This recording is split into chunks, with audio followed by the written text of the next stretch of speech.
Increasing financial stress, trouble with insurer claims and a surge in scams have underpinned a record number of complaints lodged with the Financial Ombudsman last financial year. The Australian Financial Complaints Authority received nearly 97,000 complaints in the last year. It says the overall 34% year-on-year increase is unprecedented. Complaints securing $254 million in compensation. Joining me is David Locke from the AFCA. Thanks for your time. If you had to put your finger on one big factor, is it those rising rates and all the various implications? I think the biggest issue that we've seen really is to do with scams, which is just going through the roof. We've had a 46% increase in scams, and everybody is receiving text messages, calls, and issues all the time. And really, we need to get much smarter about this, and we need stronger regulatory action taken. Yeah, so to that end, it's not like your complaints there are about the scammers, but it's how organisations are dealing with them, including banks. Has that been the disappointing aspect, the extent to which they're pushing it back on consumers or blaming them? Well, I think that's right, Tom. It is an issue. So ASIC did a report only a few weeks ago where they looked at how banks are responding to scams and the unauthorised transactions that have gone through people's bank accounts. And that report said that 94% of the time the financial loss was being borne by the consumer, and only 6% of the time was that actually being borne by the bank. And so what we're seeing is very significant losses. So ACCC say last year $3 billion was lost. And we're seeing these cases on a day-by-day basis, Tom, where people are losing their life savings. People are really in quite desperate situations. So we welcome the fact that the government has established an anti-scam centre, but we really do need stronger action taken and really significant steps by the banks, by the telcos, and by all the digital platforms.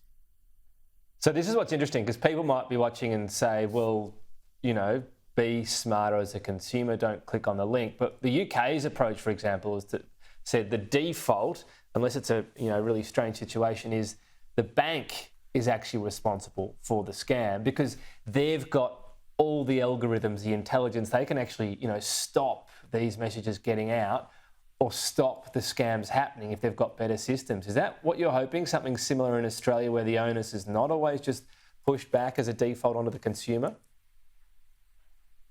Well, I think what we're seeing is really sophisticated activity. Any of us could fall for some of these scams. So this is not what we were seeing a few years ago where people were, being contacted and you've inherited some money from overseas, or it's pretty obvious. These are situations where any of us could actually fall victim to this. And I've spoken to very senior people within the finance industry who themselves have been scammed as a result of this. So I do think that we are, being told that bank branches are closing. 650 branches have closed in the last year.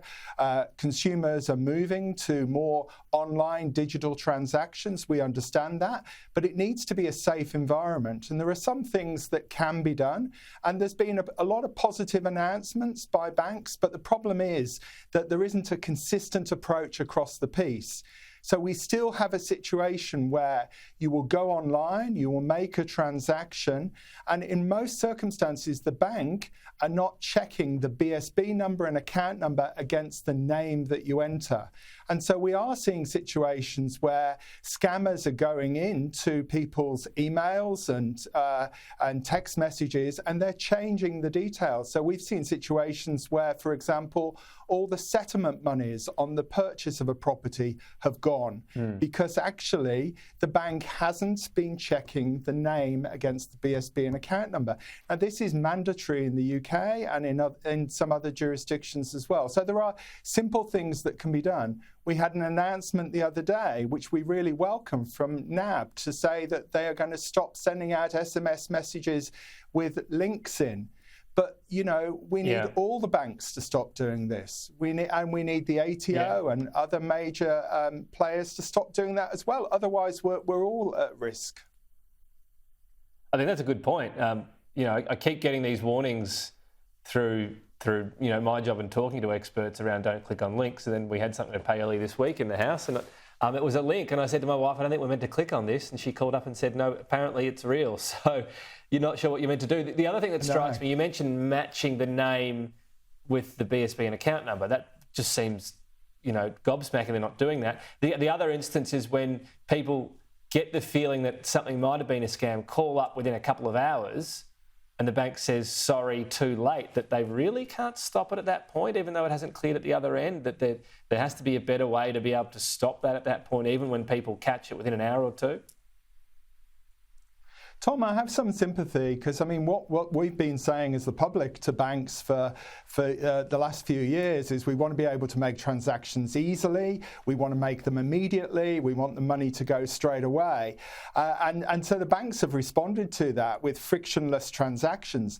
The problem with scamming is that actually, and this is serious organised financial crime, the problem is that the money's gone.